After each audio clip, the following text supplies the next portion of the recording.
The Book Review Podcast has been around for almost 14 years, and we would love to hear your feedback. Let us know what you think by joining our panel at nytimes.com/thebookreview. Thanks so much.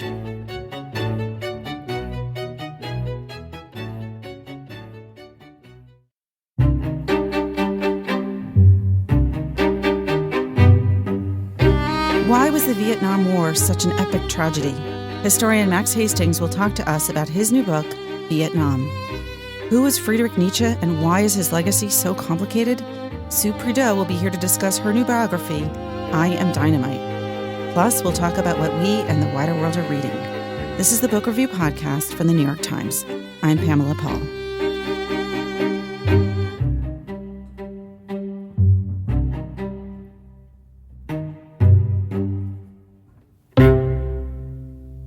I'm so pleased to have Max Hastings join us now from London. He is a journalist, an historian, author of 26 books.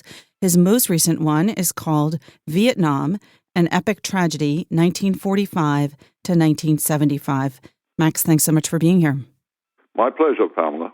So this is a monumental book. It's massive, both in terms of ambition and achievement. I didn't mean length, although it is also a bit long. But before we get into talking about the book itself, I want to start with your own experiences covering the Vietnam War, first from the U.S. and then from overseas. Who did you report for and when? Well, I first came to the United States in 1967 on a journalistic fellowship, which I traveled all over the country.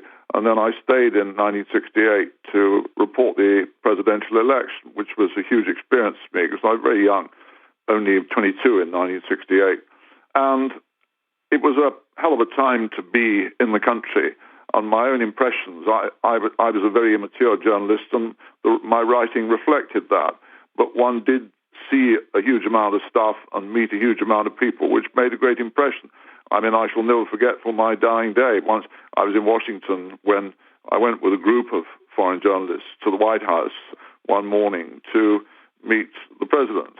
Lyndon Johnson harangued us for 40 minutes about why he so passionately believed that the Vietnam War was worth fighting and had to be kept going, when this was a mere 6 weeks before he himself stunned the American people by announcing that he wouldn't run for re-election in the interest of trying to secure peace in Vietnam.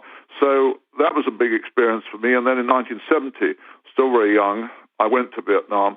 And I haven't written in this book at all about my personal experiences because I was so incredibly green that if you put me up against the giants of American Vietnam reporting, whether it's the Halberstams or the Sheehan's or whatever, I'm nowhere there. But on the other hand, my various trips to Vietnam between 1970 and 75, when I came out of the embassy compound in the final evacuation, obviously it does lend a color, it lends unbelievably vivid memories to the stuff that I'm writing about what happened to Vietnamese people and what happened to Americans. What stuck with you most from that experience reporting in Vietnam? I think for the first time, one saw what a huge war. I'd grown up in a rather stupid household.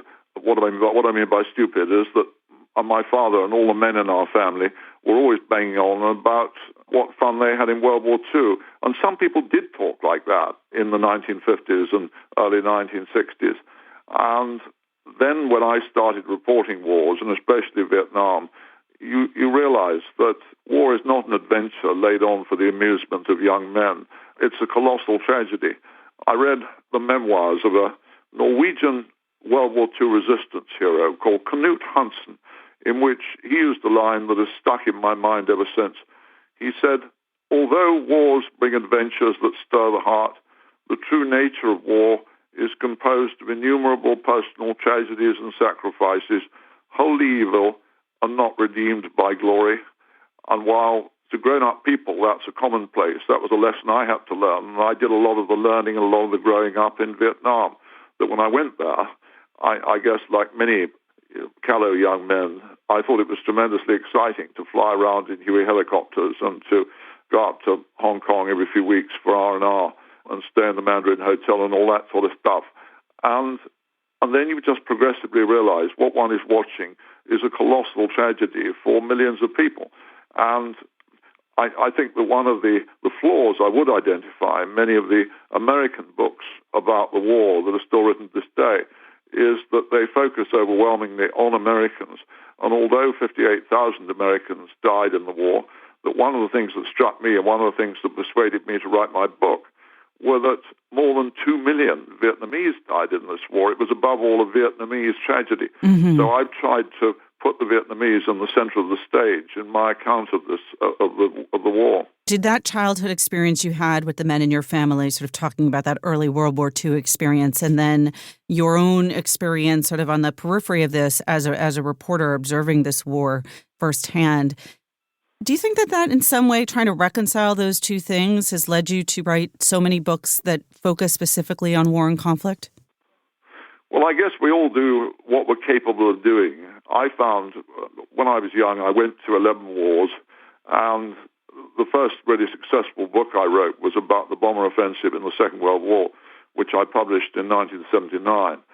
That found a wide readership, and it won one or two prizes. And we all do what we find works for us. Mm-hmm. And so I went on and wrote other books. And, of course, when you start to feel that you do have some sort of understanding of a subject, when you, partly because one had been there at the sharp end and one had seen what it was like, one knows a lot about how soldiers feel and how soldiers think and how soldiers act, and also how victims feel. And another thing that certainly happened to me, and I think many of my contemporaries as writers about war, when I started out, I used to think that wars were about soldiers and that soldiers were the main players. And yet you realize that for every soldier on battlefields in wars, there are countless hundreds, if not thousands, of victims, mm-hmm. of especially women. And in my books, as time's gone by, more and more of the pages of my books are devoted not to what soldiers do, but to what happens to victims. And more I sometimes think that I'm writing social history as much as what used to be called military history. You become more and more passionately interested by people's human stories, mm-hmm. and less interested in which division went this way and which division went that way. I mean, for example, and it sounds, it's a reflection of my naivety that I can say this at the age of 72, it wasn't until I was maybe halfway through my career as a writer that you suddenly see what it's like to be, let's say, a woman in occupied Europe in the Second World War, or indeed in any occupied country, where you are entirely at the mercy, and above all, sexually at the mercy, of any man with a firearm. And what it's like to be a woman in those conditions is something that when I was younger, I was too naive to understand. But by gosh, I understand it now. Was the impact on civilians, the impact of the Vietnam War on civilians particularly strong because of the way in which the war was fought? Well, I've used the phrase that one of the things that was extraordinary about America's decision makers mm-hmm. in the 1960s, when the decision was made for escalation, is that they correctly identified all these complicated cultural and social and political problems in Vietnam, and yet they set about addressing them by the overwhelming application of firepower. And I've used the phrase, it was like using a flamethrower to weed a flower border. Sure, you may have had to use a degree of force to deal with the bad guys, but on the other hand, the fact that you could think that all the other problems could somehow be subsumed by putting generals in charge and dealing with this by sending soldiers. And there was a huge element of racism about it all, that most Americans, or certainly many Americans, did look on Asians and specifically Vietnamese as inferior people whose lives didn't matter as much as those of Round Eyes. And this did cause an extraordinary ruthlessness. It is amazing that 4 million tons of American bombs dropped on South Vietnam, and the casualties from the promiscuous use of air power and firepower, that was worse in Vietnam, I think, than in any other post-war conflict. And the ruthlessness with which firepower was used, it still one's absolutely awed. And I can remember myself, I once flew as a passenger in a South Vietnamese Sky Raider, and we were circling for about an hour and a half, waiting for a target. And then the pilot told the Bird Dog spotter aircraft, he said that he'd only got another 10 minutes fuel, and he said, use me or lose me. And so the Bird Dog, the spotter aircraft, says, okay, you see those hoochies down there, bomb on my smoke. And we went in there, and I was pretty sick while all this was happening. But you dive, and you strafe, and you bomb, and you rocket. And God alone knows what was down there, but I don't believe for a moment that the bird dog spotter aircraft or the pilot or the observer had a clue what was underneath. And that was the way things were in that war. And if you do things that way, I mean, Vietnamese people thoroughly understood that American soldiers, many of them, were indifferent as to whether they lived or died. And you still have some of those problems in Afghanistan and Iraq. I mean, things have got better. They're still not perfect. Where does the fault lie? And I realize this is there are many sources here, but with the decisions to ignore the knowledge of all of the cultural and social and historical issues and history with France, et cetera, and to focus purely on bombing as an approach from the American side. I mean, was this with the generals? Was it with the president? And if so, where did that begin? And who was the sort of the worst perpetrator in all this? I'm a terrific skeptic about air power. Air power can do wonderful things for you in a conventional war if you're up against, let's say, enemy armored vehicles or troops on the move. But I'm afraid that all governments in the last century, first of all, have overrated what air power can and can't do, that it's actually not very effective and not very accurate against dug-in troops or against complicated industrial installations. And secondly, it somehow seems a cleaner and more acceptable way of conducting a war than sending your troops to wade around in mangrove swamps.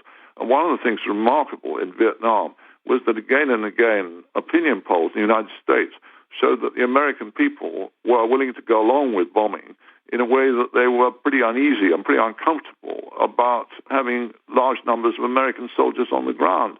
And I'm afraid bombing is not the idea. This is a sort of clean and nice way of conducting war. It ain't. It's a pretty horrible one.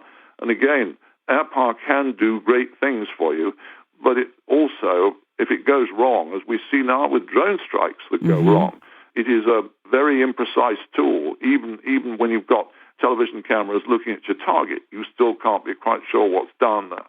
And yet governments, it's so easy if you're sitting in the White House or you're sitting in the Pentagon to give the order to send in a drone strike or to send in air power. When you look at the casualness with which air power has been unleashed, not only by the United States, we the British have done it too, and the French did it when they were waging the war.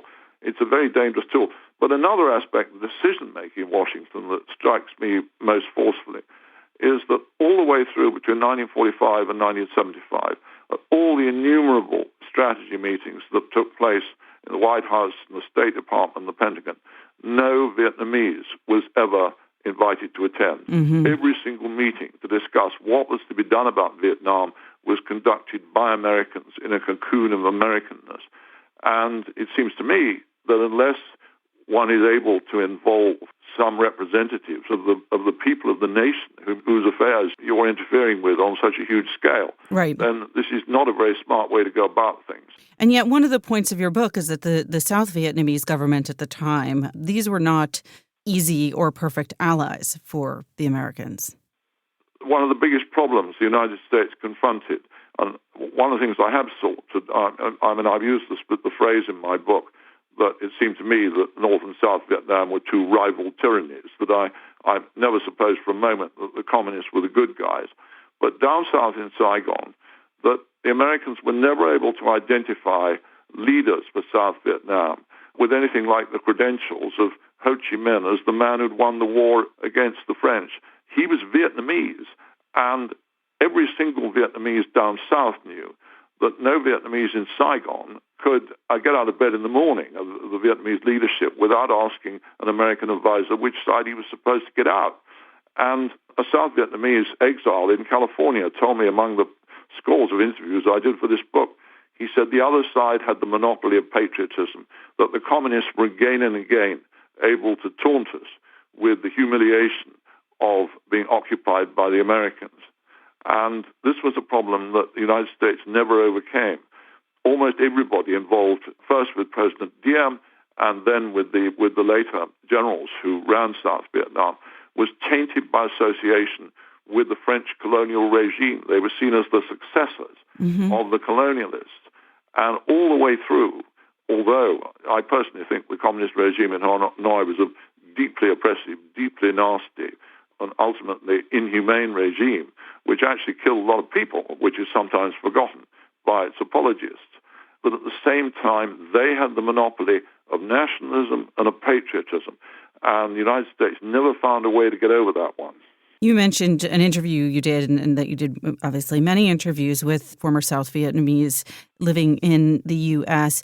Did your research take you to Vietnam, and how forthcoming is Vietnam now with its archival material? I mean, is this like after the fall of the Soviet Union where you kind of have an opening up of information? I wish there was. I've used the phrase that even to this day, Hanoi still dishes out information about the past like gruel in a poorhouse.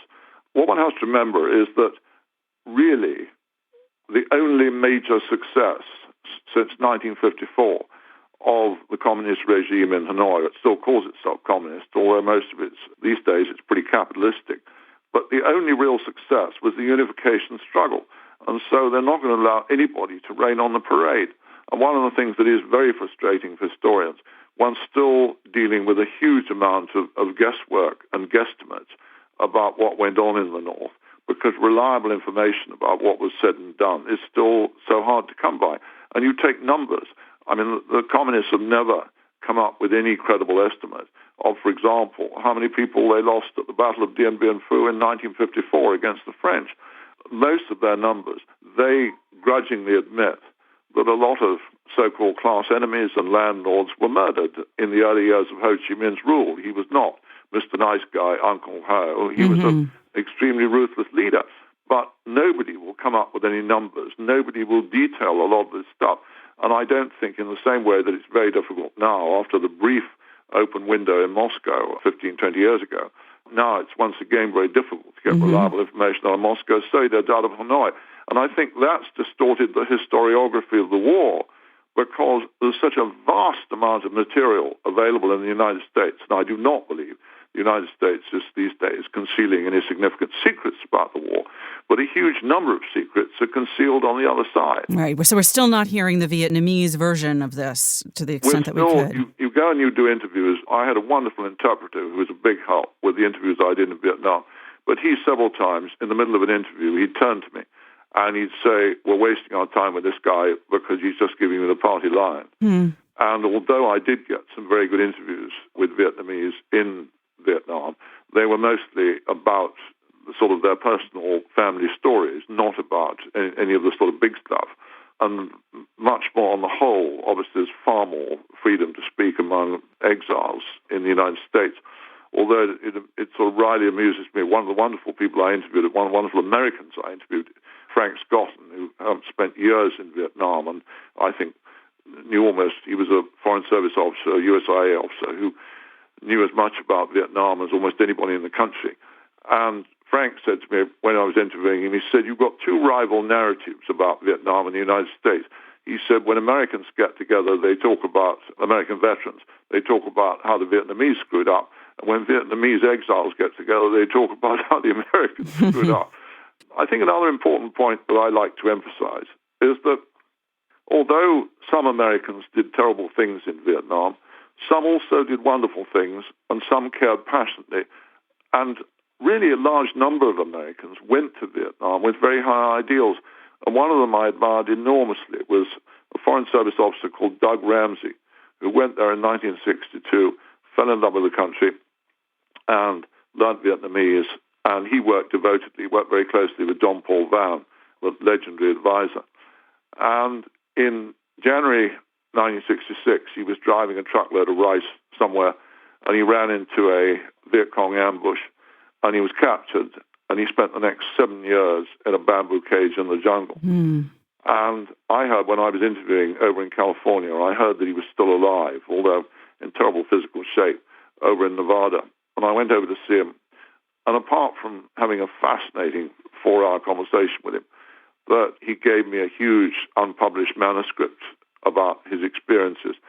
And Ramsey, I came home absolutely convinced that I thought Ramsey was one of the very best Americans who'd served in Vietnam, and he saw what had happened, and at the time he was completely without bitterness towards one, in no way a communist sympathizer.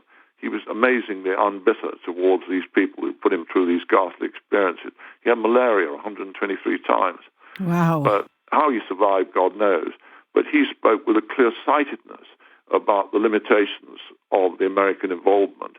But at the same time, he never for a second thought that the communists deserved to win. And I remember feeling myself as a young correspondent when I flew out of the American Embassy compound in April 75. I'd never doubted from the first day I came to Vietnam that the United States was not going to win this war. But I couldn't believe in 75 that the other side deserved to win it either. And when one sees the ghastly suffering that the communists imposed on the Vietnamese people after their victory, there was all this talk of reconciliation. There was no reconciliation.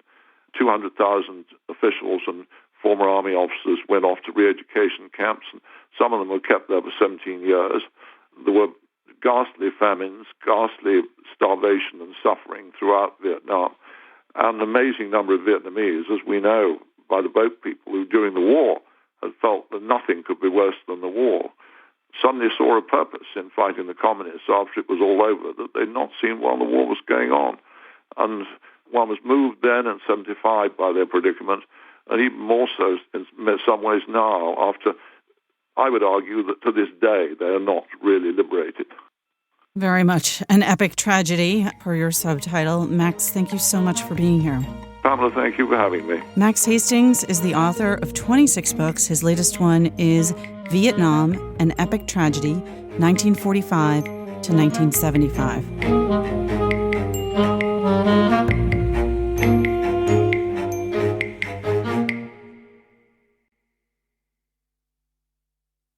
Sue Prideaux joins us now from London. She is a novelist and a biographer, previously of Edvard Munch and of Strindberg, and now of Friedrich Nietzsche. Her new book is called I Am Dynamite, A Life of Nietzsche. Sue, thanks so much for being here. It's a great pleasure, Pamela. Thank you. So these are rather dark figures, these three men. I'm curious about what in there interests you and draws you to these people as a biographer. I have to say it wasn't necessarily the darkness. I'm half Norwegian, and I had always loved the work of Edvard Munch. And as you say, I was a novelist. I wrote very bad novels. And I became more and more interested in Munch, and I discovered that there wasn't a biography of him. And so I took my courage into my hands and wrote his biography and found it completely fascinating to study a difficult and dark life of an artist. And then, actually, Strindberg seemed to be the most interesting man in Munch's life. Strindberg was hilarious, Swedish playwright. And in the 1890s, everyone was being so experimental and everyone was trying out everything. Strindberg tried out alchemy, black magic, etc. And actually, as a result of reading Nietzsche, Strindberg wrote his world-famous play, Miss Julie, in response to Nietzsche's idea of the Übermensch and the will to power and people trying to manipulate each other. And then Strindberg went to Berlin, where he met up with Edvard Munch for the first time. And the two of them became great friends and, again, interested in all these ideas. They did things like they bought matching overcoats and they had a two-man art show together, and I think they probably shared a mistress. And so anyway, Strindberg introduced Munch to Nietzsche's writings. Munch then went back the following summer to Norway, 1892, 1893, and that's when Munch paints The Scream. And it has to be at least partially in response to, Nietzsche's statement, God is dead, help, we're all on our own, the existential crisis is here. So then Nietzsche had come into, these two lives, and like all teenagers, I'd read Nietzsche and not understood him and been very fascinated. And I thought, well, okay, I've got to go back and read Nietzsche now, which I did, just, reading his text. And got a lot out of it, actually. It's not just for teenagers, it's for old people like me. And then I got interested in reading his letters. And that actually was when I thought, wow, I think there's a biography to be written here, because he's very different in his letters, Pamela. He can be very funny. Mm-hmm. He's very self-aware. He can be self-deprecating, and he's peculiarly sensitive. You know, Nietzsche's sort of public reputation is of a sort of hard Germanic warrior, but actually I found him very different to that, and so that was why really I wanted to write about him, to bring a new Nietzsche into a book. So as a biographer, you're following these kind of intersecting influences among this group. Absolutely. Why is there so much confusion around? I mean, it can't just be that we only, or many of us, read him when we were teenagers and understood nothing. There's still a lot of confusion around who Nietzsche was, what exactly were his ideas, you know, what his legacy is. Why is that? I think there are two strands here. One that we can quickly go into is the strand of his own philosophy, because Nietzsche said, you know, I'm the philosopher of perhaps. He said, you repay a teacher badly by remaining merely a pupil. He said, I distrust all systems. A will to a system is a lack of integrity. So his philosophy is never afraid of contradicting himself.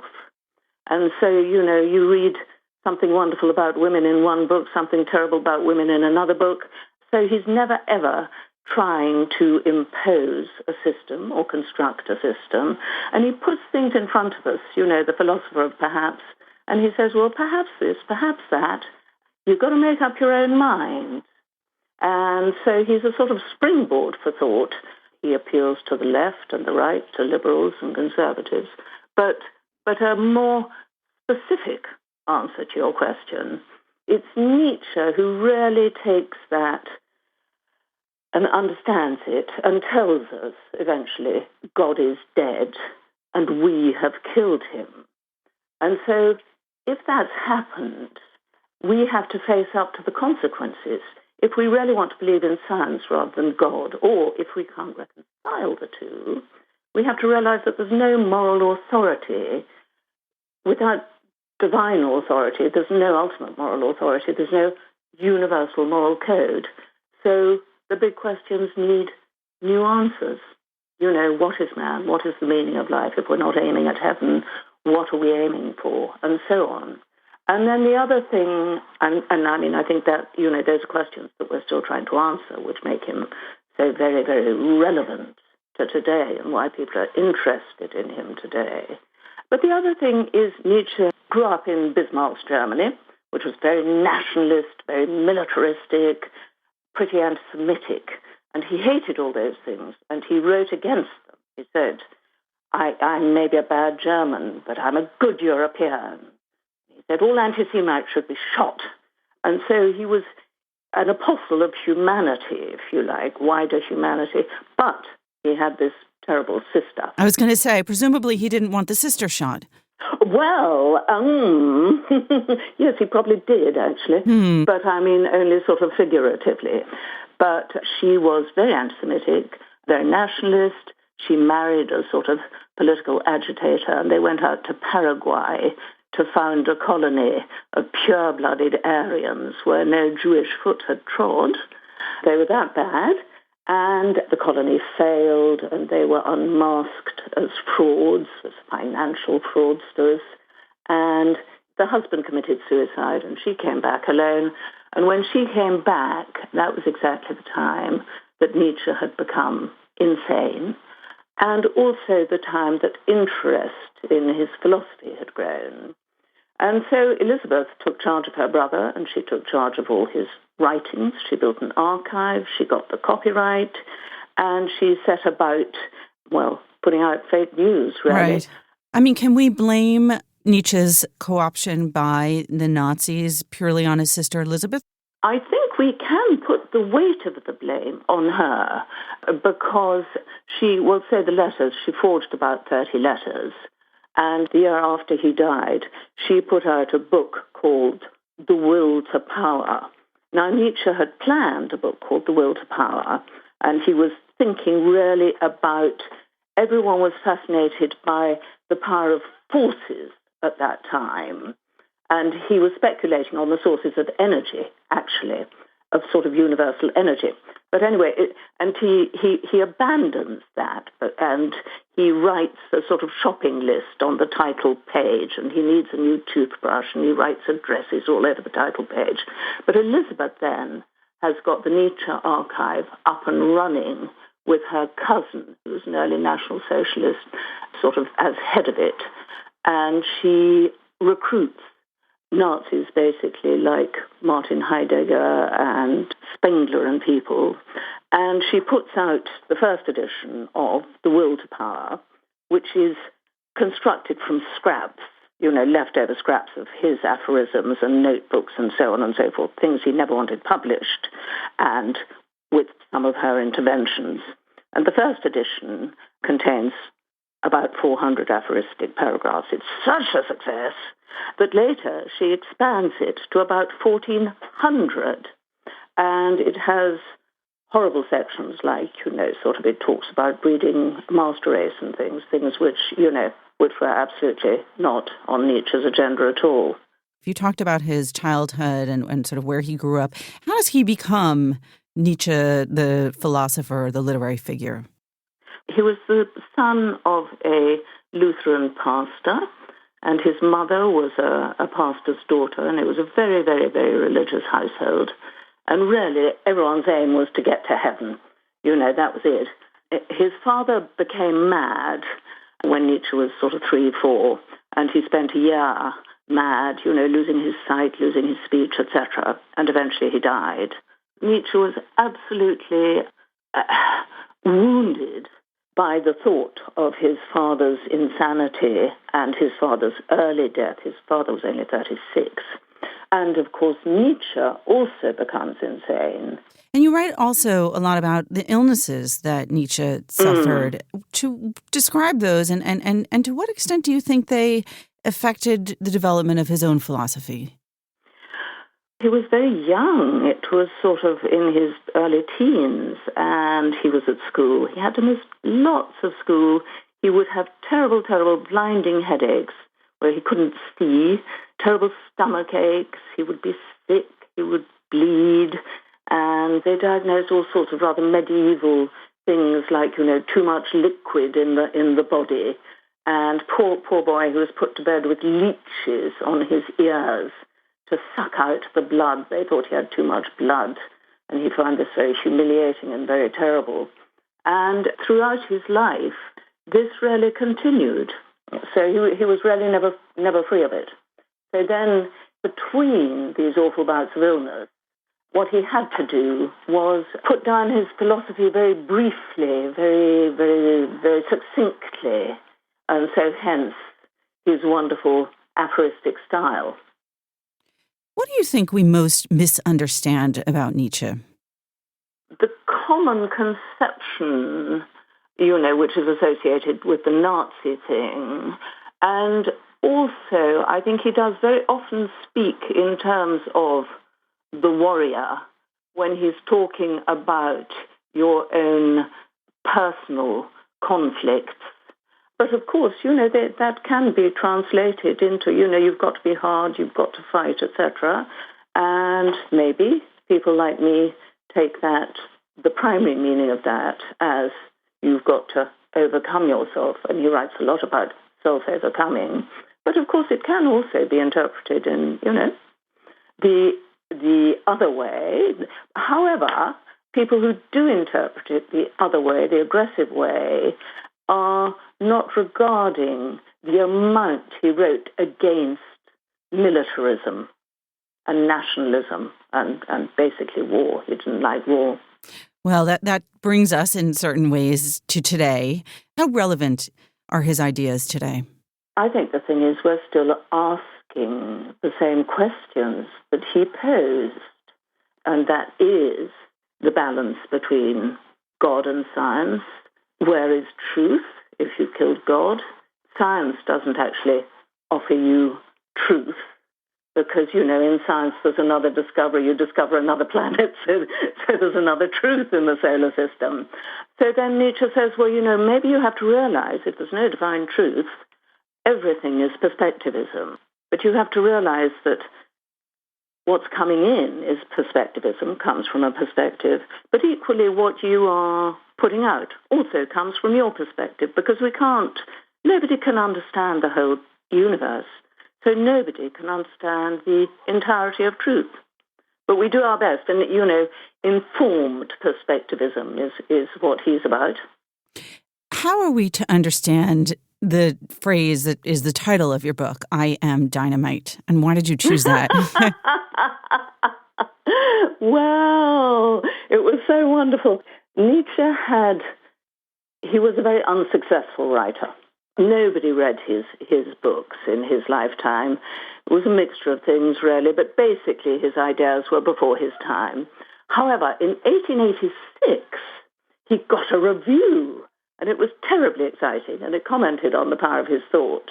And it said, the critic said, there is dynamite here. But, he said, intellectual explosives, like the material thought, can serve very useful ends. It's not necessary for them to be used for criminal purposes. So, and Nietzsche was so pleased with that he copied it out. I'm not a man, I'm dynamite, he said, but he also realized the subtlety of the implications. And he sort of adds a little later on, I think it's in the same letter, but maybe it's a little later on, I'm frightened by what unqualified and unsuitable people may invoke my authority one day. Yet that is the torment of every great teacher of mankind. He knows that he can become a disaster as well as a blessing to mankind. So the dynamite can be used to blast a tunnel for a train, which is very useful, or it can be used in very destructive ways. Well, an appropriate title, then, for a very complicated figure, Friedrich Nietzsche. Sue, thank you so much for being here. Thank you so much, Pamela. It's been a great, great pleasure to talk to you. Sue Prideaux is the author of I Am Dynamite, A Life of Nietzsche.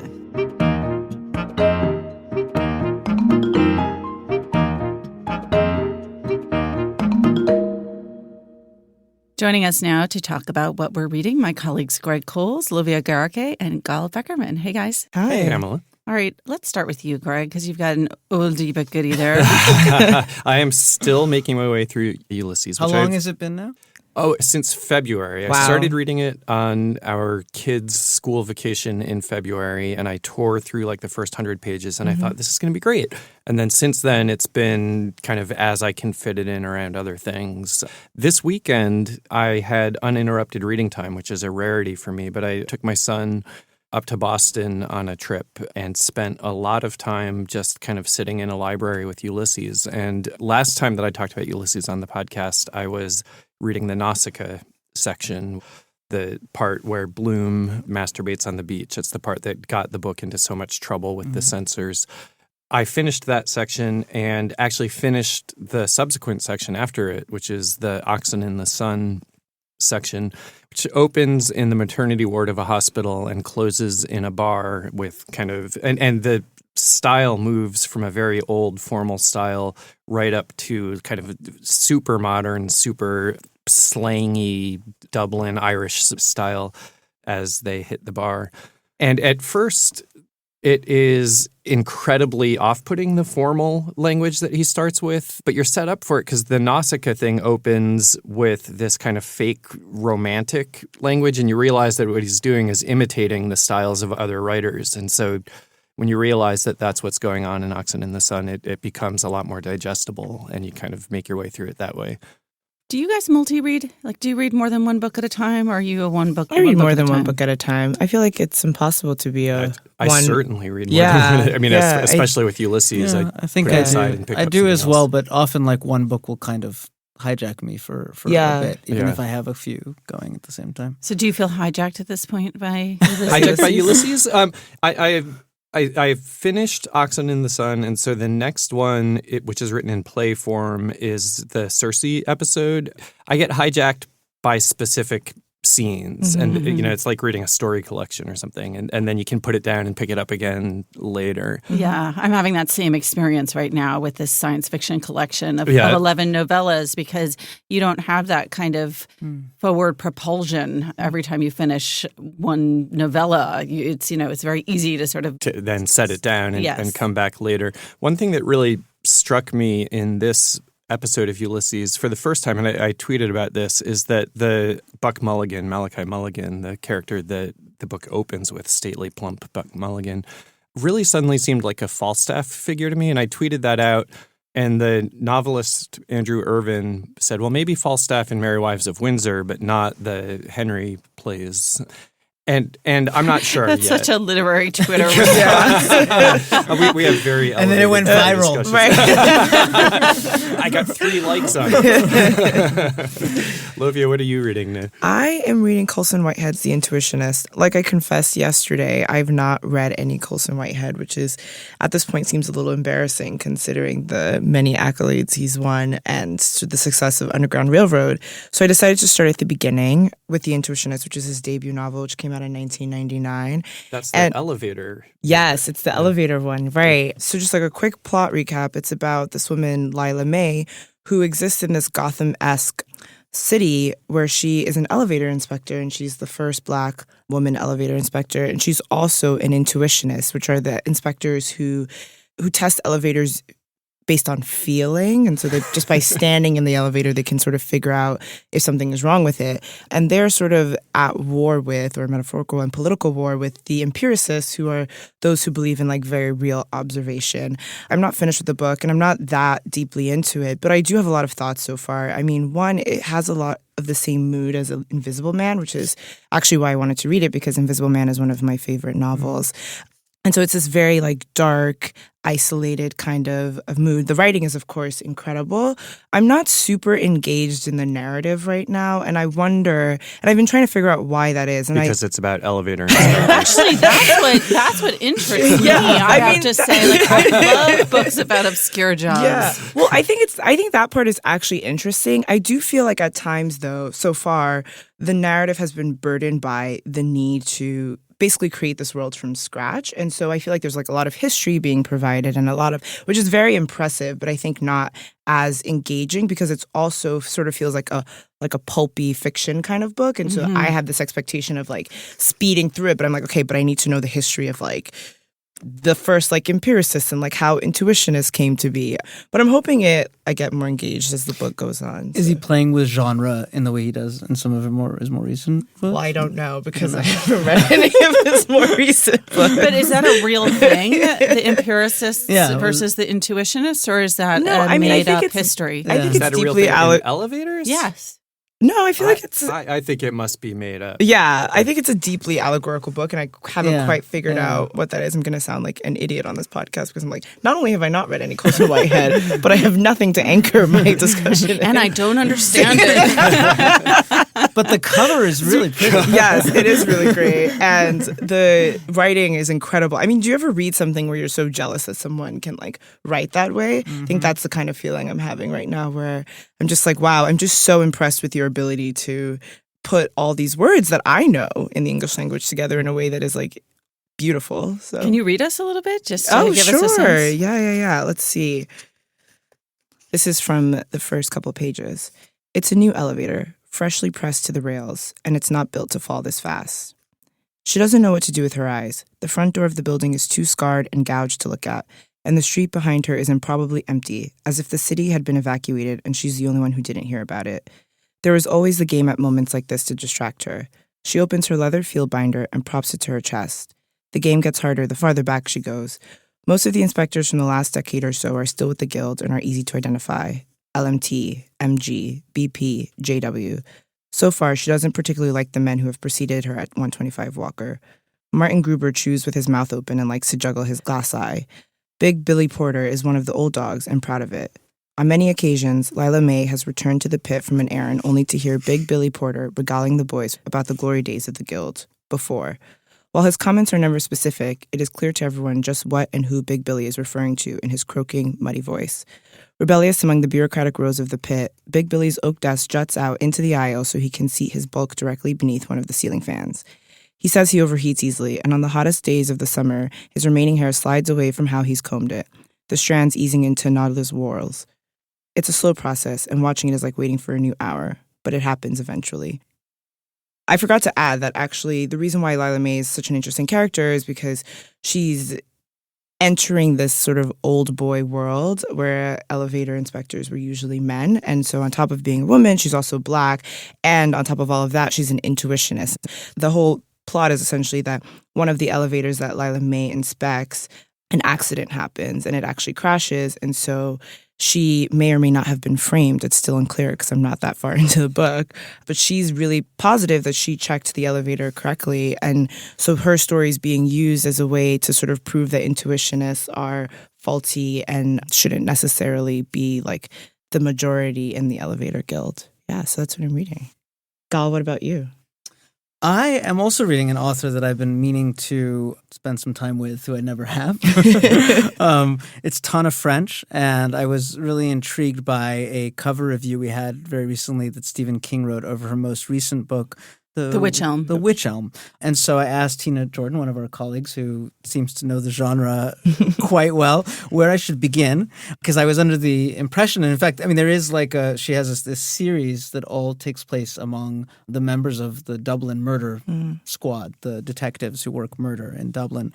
And I thought maybe I needed to kind of start somewhere, but in fact, it turns out the books are it's almost like an anthology series, and that every book kind of follows a different character. There are some recurring people who kind of jump between the books. So you could start anywhere. Mm-hmm. You could start anywhere, but I was curious if there was one particular book, and she pointed to Faithful Place, which is her third book. And I think in some ways was kind of from what I could tell from the criticism that I've read, was kind of a breakout book for her, because people felt that she had kind of elevated her style. And it's fantastic. It's talk about a book hijacking. Like I got to work early today so I could, go and sit with it for a little bit and finish. She is so good. I'm looking at your bookmark. It looks like you maybe have not quite finished. Yeah. I have about 20 pages left. The ending, just kidding. Sorry. No, I was actually thinking, like, how do I give a synopsis of this without giving too much away, which is never... I don't read a lot of kind of this sort of genre fiction, although it's almost belittling her to call her genre fiction, because she does so much more with it than you would think. Her characters are great. It's not just a whodunit. This particular book, I think, gets at a lot of themes that, from what I understand, she kind of makes its way into a lot of her work, which is kind of the contending with history, with family, with kind of rootedness, and how to kind of escape one's destiny. This book is about a detective who's not actually on the murder squad. He works undercover, a guy named Francis Mackey, who 22 years ago left his kind of very impoverished corner of Dublin. He thought he was supposed to elope with his girlfriend at the time, his sweetheart, his high school sweetheart. But the night that they were supposed to leave, she never showed up. And so he left anyway and assumed that she took off on her own and left him. And he left the neighborhood and never came back. And his family was just completely this dysfunctional family, a drunk of a father. He's one of 5 kids, and everyone is screwed up in different ways. And he just left, never turned around, until he got a phone call from his sister saying that the suitcase of the girl who was supposed to meet him that night was found in a derelict building on their I'm not going to say more, but that kind of propels him back to the neighborhood, back into this insane family, to kind of try to figure out what's going on, and a lot of things kind of unroll from there. But it's as much a question of figuring out what happened to her as it is kind of him grappling with his past and with his family, and with this family that he's trying to escape, and a part of himself that he feels was formed in this poor setting, and that he wants to kind of excise and that he can't really get rid of. What are you reading, Pamela? Well, as I said earlier, I'd been reading these novellas. It's a collection that was published in 1973 of classic science fiction novellas as selected by the Science Fiction Writers of America at that time. This was before the Nebula Awards, and so this group of writers went back and looked at what had come before and selected what they considered to be the best. And I've made my way through two more of the novellas, one that I did not like at all, which was Nerves by Lester Del Rey. I think it was, it's more interesting to read as a kind of historical document in that it imagines a nuclear accident at a nuclear sort of power plant, non-war-based nuclear plant. And so I think what's most interesting to readers now is sort of what he predicted correctly and incorrectly, mostly the latter. But it was kind of slow moving, and it was very easy then to break to read Michael Ondaatje's latest novel, Warlight, which I read in preparation to interview him last weekend at the Miami Book Fair.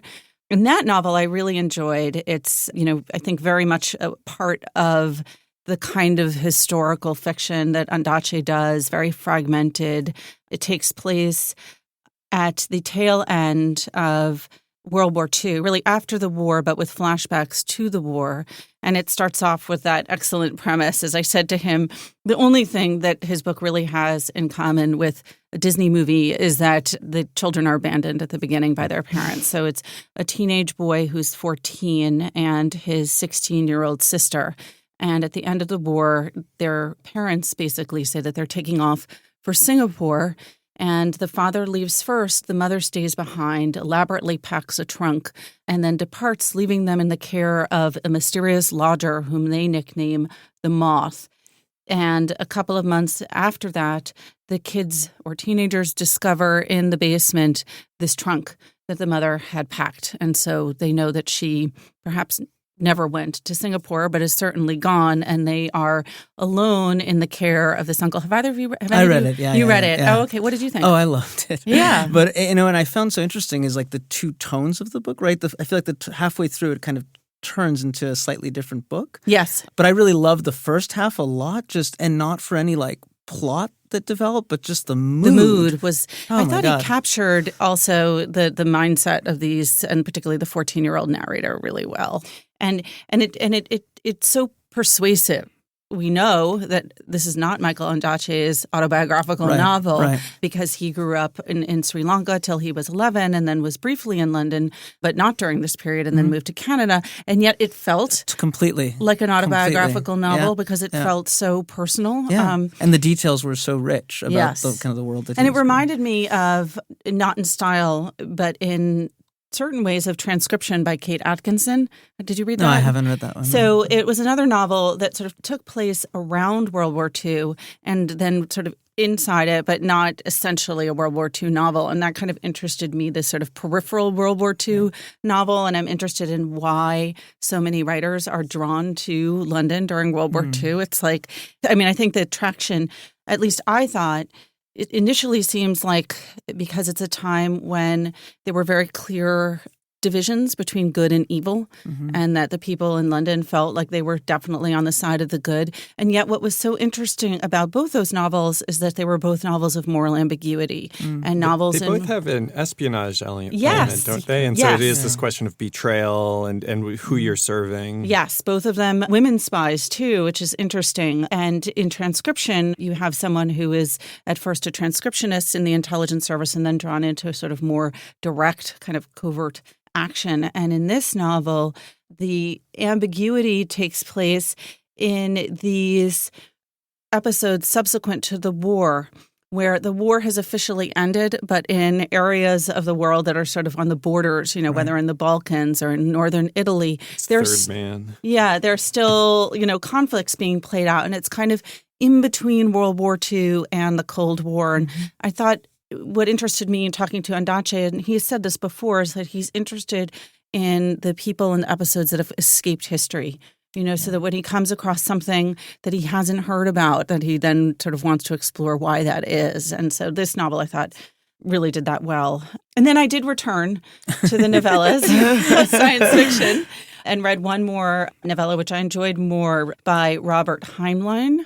Have any of you read him? Yeah, no, sure. In middle school, I read a lot of Robert Heinlein. Okay, so I had not. And, I talked a little bit about this last week. For me, as a teenager, there were books that felt very male that I didn't want to read. Now that doesn't bother me. Now I'm interested in the other, so I often seek out. But at the time, it felt like those books were very much packaged as like male books. I associate them with like my dad and his like bathroom, and like sort of old paperbacks lying around the apartment.